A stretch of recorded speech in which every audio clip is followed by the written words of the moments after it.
Clasificación B, bajo supervisión de un adulto.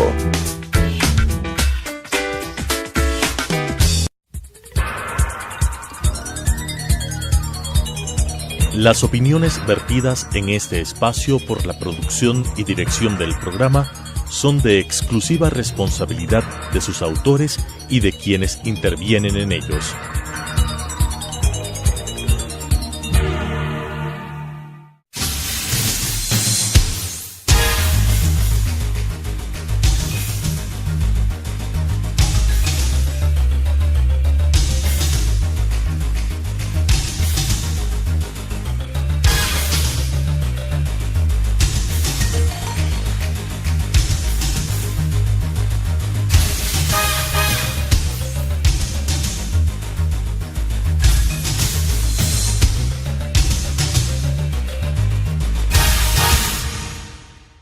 Muy buenas noches, bienvenidos a un programa más de debate jurídico, programa del Colegio de Abogados de Pichincha. Les recordamos, estamos justamente celebrando el programa número 30, para lo cual hemos establecido un tema, la autoría en derecho penal. Y por supuesto, durante estos 30 programas hemos tenido acá en este programa a varios invitados y todos con una calidad profesional como los que nos acompañan el día de hoy. Queremos agradecer a la abogada Catherine Vallejo, es abogada por la Universidad Central, maestrante en garantías penales en la Universidad de Valencia. Gracias, Catherine. De igual manera queremos agradecer a Pablo Encalada Hidalgo, magíster en Derecho Penal, abogado en libre ejercicio en el estudio jurídico Grund, pero a la vez Pablo es docente de Derecho Penal y Procesal Penal en la Universidad Andina y en la Universidad de las Américas.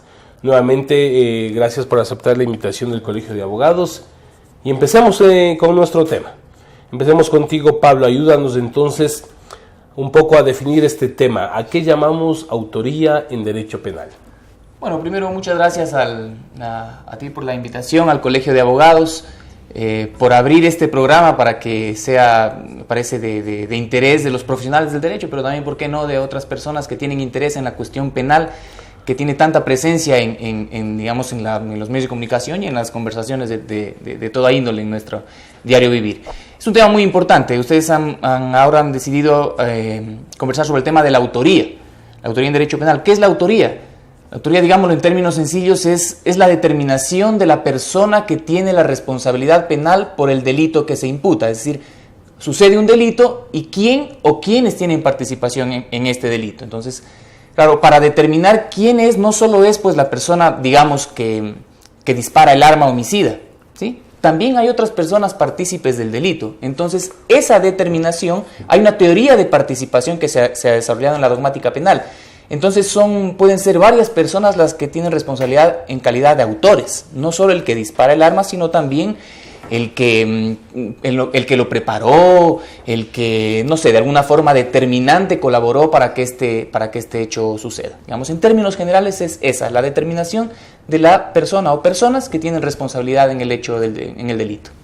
Y ya entonces se va configurando el tema del día de hoy y por lo tanto queremos que tú, Catherine, nos ayudes cuáles son entonces las teorías clásicas de la autoría. Bueno, muy buenas noches. Muchas gracias por la invitación también. Agradecer al Colegio de Abogados por permitirnos ampliar estos temas. Perfecto. Frente a lo que mencionaba Pablo, para poder determinar estas formas de autoría, se han determinado diferentes teorías clásicas de la autoría en el derecho penal.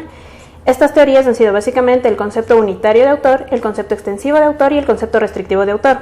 En el concepto unitario de autor no se hacía ninguna diferenciación sin importar el nivel de intervención de la persona.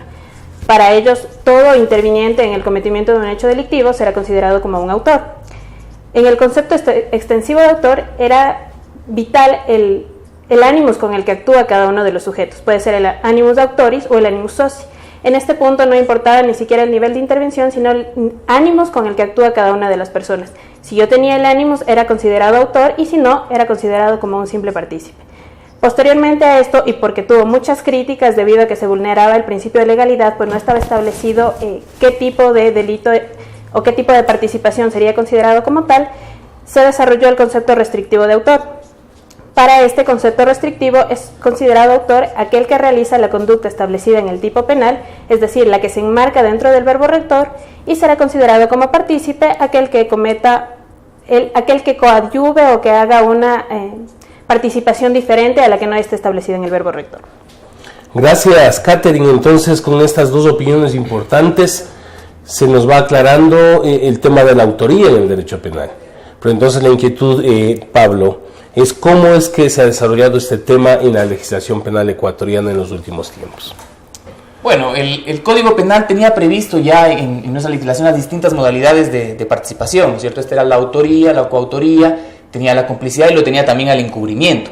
Y como decía Catherine, efectivamente estas teorías que en principio eran demasiado, las que hizo referencia, las clásicas, eran unas teorías objetivistas, es decir, solo tienen responsabilidad penal en principio todos aquellos que pusieron una causa para que suceda el delito. Entonces tenían la misma participación, por ejemplo, el tipo que entraba a la casa a robar, el tipo que dio información de que las personas no estaban en la casa, el que avisaba afuera que no había nadie, qué sé yo. Todas las personas que ponían una causa eran autores del delito. Entonces esta es una cuestión demasiado objetivista porque no tienen el mismo grado de reprochabilidad de todas las personas. Es decir, como sociedad nosotros a quién le reprochamos o le recriminamos más. Si aquel que dio la información, si aquel que avisó que alguien no venía, o aquel que efectivamente entró a la casa, sometió a las personas que estaban dentro y les robó. Entonces, por eso es que la dogmática penal ha hecho un análisis de esto, un desarrollo sobre estos conceptos, y se ha determinado pues que no todas las personas tienen la misma participación. Las otras teorías que decían que solo, por ejemplo, tiene responsabilidad la persona que realiza la actividad ejecutiva del delito. Es decir, en el peculado, el que abusa concretamente los fondos públicos, ¿cierto? La persona que se dispuso de esos fondos públicos. Pero sabemos que no. Hay un sinnúmero de personas que pueden participar, como por ejemplo los comités de contratación, por así decirlo. Si ellos también participaron, entonces también se reputan autores. Pero para esto, entonces, el Código Penal ya tenía, como digo, estos conceptos de autor. Y actualmente el COIP recoge ya lo que es la teoría, digamos, más moderna de dominio del hecho. Que esto es, la teoría del dominio del hecho es propuesta por el alemán Klaus Roxin, quien dice que tiene el dominio de la acción la persona que determina si sigue cometiendo el delito o lo deja de hacer, digamos, de propia mano. Es decir, si voy a hacer una transferencia ilícita, yo decido si es que hago el clic en el computador para que sea la transferencia o no lo hago. Esa persona tiene el dominio del hecho, el dominio de la acción. Por otro lado, dice nuestro COIP en el artículo 42, el dominio de la voluntad. ¿Quién es la persona que está atrás, ¿no es cierto?, y que decide si se comete el delito? El ejemplo creo que más claro es el tema del sicariato. Una persona es la que contrata a otra para que cometa el delito, y este contratado, digamos, hace en función de lo que le ordena una persona. Entonces el contratado, el sicario, dispara el arma, pero el de atrás es el que decide cuándo y a quién hacerlo. Entonces este tiene el dominio de la voluntad. Y la otra teoría que también recoge el COIP, y es importante, es la teoría del dominio funcional, es decir, que hay varias personas que participan, no todos, digamos, no su único actuar es ya punible, sino que cada uno pone un granito, digamos, o un paso, y todo este conjunto de actividades constituyen el cometimiento de un delito. Esto es la coautoría, ¿sí? Qué interesante, Pablo. No sé, Catherine, entonces un poco vamos complementando esto de la autoría en nuestro Código Orgánico Integral Penal, ¿no es cierto? Es decir, ¿cómo vamos a ir ubicando lo que tú decías? El autor, el encubridor, ¿cómo es que nuestro Código Penal lo plantea? Claro que sí, como ya lo señalaba antes, el artículo 42 establece ya los tipos diferentes de autoría. La autoría directa, la autoría inmediata, la coautoría, el encubrimiento desaparece como una forma de autoría y es trasladado a otra parte del COIP. Sin embargo, ya no se lo trata dentro de este punto. La autoría directa, el actuar de propia mano, la autoría inmediata, que la podemos seguir analizando precisamente con lo que ya hablaba de la autoría del dominio del hecho, desarrollada por Roxin, posteriormente criticada por él mismo inclusive, la teoría del dominio del hecho ya en ámbitos de organización de poder, que son formas de autoría inmediata en la que tienen que confluir diferentes tipos de características, como por ejemplo que exista una organización vertical en el que los subordinados sean fungibles, en que si uno de ellos no desea cometer el delito puede ser enseguida intercambiado por otra persona. Este tipo de autoría ha sido tomada en cuenta principalmente para el juzgamiento de los casos, los juicios de Nuremberg, y en un ámbito más cercano, en el ámbito latinoamericano, por ejemplo, para los casos de Fujimori. Es el que ha sido utilizado básicamente. Entonces, sí, es verdad, ha ido analizando, ha ido desarrollándose desde que considerábamos a todos como simples autores sin importar su nivel de intervención, hasta lo que tenemos ahora analizado. A pesar de que todavía nuestro código orgánico no reconoce la autoría por infracción de deber, ha sido ya una teoría bastante desarrollada en Alemania, España, que de a poco también está introduciéndose en nuestro país y que la podemos ir analizando también un poco después. Gracias, Catherine. Entonces, nos han señalado ustedes de que hay que diferenciar. Son válidos los autores, en este caso, de su participación en el delito, pero sí quisiéramos entonces, a partir de este momento, ir marcando las diferencias. Entonces, ayúdanos tú, Pablo, ¿cuál es la diferencia entre el autor y los demás partícipes del delito? Bueno, sí. El autor finalmente es el que tiene el grado de participación y de responsabilidad más importante, es decir, la sociedad, el Estado le reprocha a esta persona como el responsable directo del cometimiento del delito, con las distintas formas de autoría que ya había dicho Catherine, digamos, ha sido muy clara en esta explicación, pero también existen otras personas que pueden participar en el cometimiento del delito y que no necesariamente son autores mediatos o coautores. Vale decir que esta distinción entre autoría directa, autoría mediata o coautoría no tiene una distinta reprochabilidad en cuanto a la pena. Es decir, incluso podría pensarse que el de atrás tiene más responsabilidad que el que ejecuta el acto en sí mismo, digamos. Eso ya queda, el legislador ahora no ha hecho ninguna distinción y creo que es lo correcto. Ahora, hay otros partícipes en el cometimiento del delito y no siempre lo van a hacer en calidad de autores. Estos son, por ejemplo, los cómplices. El cómplice, si lo ponemos de una manera, digamos, sencilla, el cómplice es quien participa en la fase ejecutiva del delito, es decir, cuando se está cometiendo el delito, pero su participación no es determinante, no es imprescindible. ¿Qué quiere decir? Que sin esta persona el delito igual se hubiera cometido, se hubiera ejecutado. La esenciabilidad de la participación determina que esta persona, si es que su participación es esencial, entonces es coautor. Pero si su participación no es esencial, entonces es cómplice. Tradicionalmente se reconocía en nuestro Código Penal anterior otra tercera participación, que era la del encubridor. El encubridor era aquel que participaba después de cometer el delito y que daba un auxilio, por ejemplo, que escondía las cosas objeto del robo, que le daba posada al asesino, es decir, que de alguna forma, o que cambiaba la escena del crimen, no sé, una participación posterior de tal forma de encubrir aquel cometimiento del delito. Esto ya por la doctrina era muy cuestionado, porque se decía que cómo puede responder por un delito cuando una persona no participó de la ejecución misma del delito. El legislador lo entendió de esa forma, me parece que de buena manera, en el COIP, y el legislador extrae, ¿no es cierto?, del articulado, de la parte pertinente a la responsabilidad penal, de la participación, saca el encubrimiento como forma de participación, ¿sí? Y en cambio lo tipifica, como decía Catherine, como una forma autónoma de delito, es decir, un delito diferente, como el delito de robo, de asesinato, de violación, de peculado, es un delito el encubrimiento. Ahora está dentro de la figura, se llama el fraude procesal. Claro, y esto en el Ecuador ha tenido una implicación importante, porque había muchos procesos penales que se venían manejando con una acusación de encubrimiento o con una sentencia de encubrimiento por otro delito y que estaban para resolución de la Corte Nacional de Justicia. ¿Qué ha hecho la Corte Nacional de Justicia? Esta ha declarado que si bien estas personas, por ejemplo, tienen responsabilidad en la participación, por principio de favorabilidad, al haberse establecido que ya no existe el encubrimiento como forma de participación, se ha declarado la extinción de la pena en esos casos, por ejemplo, en casos de peculado concretamente. Y finalmente, si es que en la actualidad una persona considera que, o la Fiscalía, el Sistema de Administración de Justicia considera que existe responsabilidad penal por encubrimiento, tiene que iniciarse un proceso penal por el tipo penal de encubrimiento y no por el de peculado, de violación, etcétera, etcétera.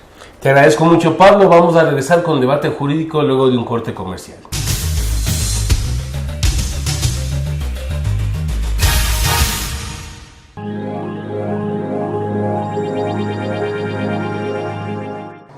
Adriana, cancélame todas las reuniones. No voy a ir a la oficina.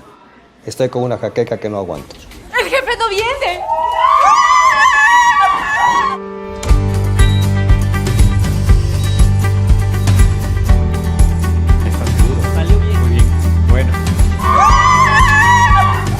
Cuanto antes vayas a Ecuasanitas, más rápido te curas.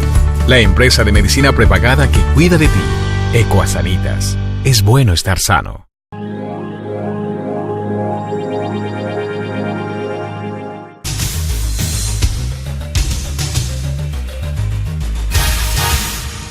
Continuamos con Debate Jurídico, programa número 30 del Colegio de Abogados de Pichincha. Nuevamente nuestro agradecimiento a la abogada Catherine Vallejo y al doctor Pablo Encalada, dos conocedores de los temas penales que nos están ilustrando con un poco de conocimientos que son necesarios para el ejercicio profesional, pero también para el ciudadano común que va enterándose, va empapándose de estas cuestiones. Entonces continuemos en esta situación. Catherine, y ayúdanos. ¿Qué es la autoría por infracción de deber? Bueno, muchas gracias.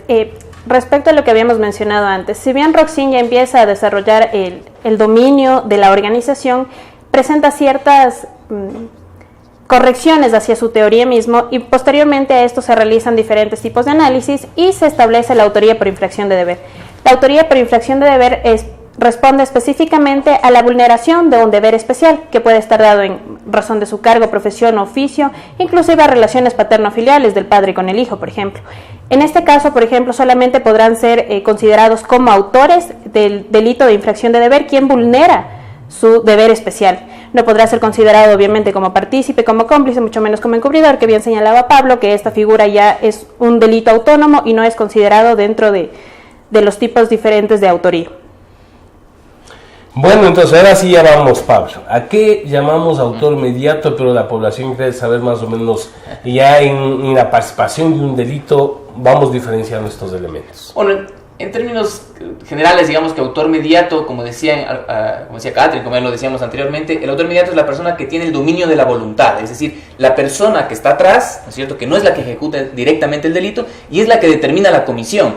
Entonces pensemos en un caso, si ustedes quieren, un caso de corrupción, un caso de peculado. A ver, supongamos que un ministro de Estado ha determinado, digamos, tiene un grupo de trabajo con el cual tiene una empresa contratista de amigos, con los cuales decide hacer un contrato público con el Estado, no sé, con sobreprecio. Entonces, un ministro de Estado podría cuidarse, digamos, de no ser la persona que firme el contrato, sino que ese día justo se va de vacaciones y deja a un viceministro, pero el viceministro también se fue de vacaciones y le deja encargado el ministerio al director financiero, no sé. Entonces es finalmente el que firma el contrato directamente, pero quien planificó todo fue, supongamos, ¿no?, este ministro de Estado, que fue la persona que lo sentó al contratista, que puso el precio, que al comité de contratación les dijo que esta persona es la que tiene que ser favorecida. Entonces se formó a propósito, posiblemente. Entonces, claro, pero siempre para que esta persona de atrás, digamos, este autor mediato tenga responsabilidad, como en todos los casos obviamente, tiene que haber una participación dolosa. Es decir, digamos que se fue el ministro de Estado y que aprovechó el viceministro para suscribir un contrato. Y el ministro fue el que le encargó el ministerio, el viceministro. Entonces el ministro no tiene responsabilidad, sino que tiene que haber una participación dolosa de tal forma que él conozca de esta planificación y de la ejecución del delito. Entonces, claro, autor mediato, en el caso anterior que les propongo, será el ministro. Autor directo será el director financiero que suscribió el contrato. Coautores será el comité de contratación que determinó y aconsejó que se contrate con esta empresa. Coautores también son los contratistas que recibieron el contrato, porque la Constitución dice que ellos también tienen responsabilidad. Es decir, esta determinación de responsabilidad tiene respuesta en nuestro Código Penal. Pero lo que digo, y siempre debe determinarse, es que no simplemente es una participación objetiva. Por ahí pasará un secretario del comité de contratación que le dijeron que firme, que no te preocupes, que esto ya está resuelto, y el tipo con una negligencia, si usted quiere, firmó. No por eso es responsable, más allá de que su participación sea directa. Que fue negligente, bueno, entonces que tenga responsabilidades administrativas, que lo glosen, qué sé yo, pero responsabilidad penal por peculado, si no es dolosa, no existe. Ahí se van aclarando las cosas, porque como que hemos escuchado estos temas en la vida permanente de nuestro país. No sé si tú también, Catherine, un poco para explicarnos el tema de la autoría por dominio de organización, vamos aterrizando con elementos muy concretos. Claro que sí, respecto a lo que ya nos señalaba Pablo. Obviamente solamente podrá responder la persona que dolosamente actuó en ese hecho. Sin embargo, existen ciertos criterios bajo los cuales una persona, por ejemplo, un caso que existió, que por una persona, por no ser funcionaria pública, no podría ser responsable. Sin embargo, era la persona que captó los dineros y que se los entregaba a las demás personas. Esta persona fue sacada de la investigación porque no ostentaba precisamente esa característica, la de ser un funcionario público. Para no dejar en el vacío estos temas legales, es que se ha desarrollado la teoría por infracción de deber, en el que no importará si la persona era el funcionario público, sino que la persona estaba infringiendo el deber que le corresponde. Por lo tanto, a pesar de no haber sido la persona que captó el dinero, el funcionario público estaba infringiendo su deber, los deberes que le establece la Constitución, de actuar de una manera responsable con el pueblo. Entonces, estos temas también han generado un poco, en ciertos casos se diría, de impunidad, ya que por no ostentar determinado, por ejemplo, funcionario público, no ha podido ser juzgado debidamente. Bueno, entonces, yo quiero por supuesto, quiero aportar sobre ese tema, porque lo que voy a decir probablemente tenga mucha, no haya mucho acuerdo incluso entre profesionales del derecho. Le he compartido esta idea que les voy a decir con fiscales, jueces, y como que se asustan del tema. Por ejemplo, pensemos en qué pasa cuando hay una persona particular que engaña a la administración pública y de manera dolosa se hace con un contrato con el Estado. Por ejemplo, el hermano de un alcalde. El alcalde no puede contratar con su hermano. Sin embargo, este hermano hace toda una conflagración ahí engañosa, ¿no es cierto? Y lo lleva a que este alcalde contrate con esta persona. ¿Me explico? Sí. Es decir, es un peculado porque está contratándose en contra de expresas disposiciones legales o reglamentarias, ¿no es cierto? Pero la persona que efectivamente ejecuta esa contratación desconocía que esta persona tenía esa incapacidad. ¿Qué hacemos con eso? La interpretación, digamos, legalista, purista de la ley, diría que como no es funcionario público, entonces no tiene responsabilidad. Pero no, la dogmática penal propone la resolución de este caso, porque la autoría mediata de la que hemos hablado, entre otras cosas, es cuando una persona se vale de otra para cometer el delito y se vale de otra ya sea por coacción, es decir, por amenazas o por error. Entonces, en este caso, para mí, este particular, sin participación de funcionario público, sería autor mediato del delito de peculado, un delito de función. Insisto, esto puede traer mucho debate, mucha contradicción, pero yo creo que la dogmática penal nos presenta esta respuesta para un caso concreto. Bueno, por supuesto, entonces estamos frente a temas y realmente que venimos escuchando en estos últimos tiempos en nuestro país, el tema de los actos de corrupción, de peculado. Creo que el tema va encajándose de manera adecuada. No sé si alguna cuestión más, Catherine, tú podrías aportarnos en esto. Precisamente lo que ya señalaba Pablo, porque ciertos temas que no han podido ser todavía aplicados por si bien nuestro COIP avanzó muchísimos años en dogmática, inclusive con esta nueva aplicación, porque consideremos que el COIP que teníamos tenía bastantes retrasos a nivel dogmático aún. Sin embargo, todavía tiene ciertos rezagos. Por ejemplo, para poder juzgar el tipo de casos que acaba de señalar Pablo, no es suficiente la autoría inmediata, ya habría que abarcar la autoría por infracción de deber. No está establecida aquí, pero sería importante que nuestras cortes ya puedan presentar este tipo de dogmática y de jurisprudencia para poder llenar ciertos vacíos que todavía no se encuentran legislados. Okay. Pablo, ¿se aplica la autoría por dominio de organización en el Ecuador? A ver, el artículo 42 del Código Orgánico Integral Penal sí reconoce ya la autoría por aparatos organizados de poder, que es lo que ha desarrollado la doctrina. Como decía Catherine, que esto se inicia con esta teoría a partir de los juicios de Nuremberg. Pero recientemente, en el caso de Fujimori, se estableció también que Fujimori es autor mediato por aparatos organizados de poder. ¿Qué significa esto?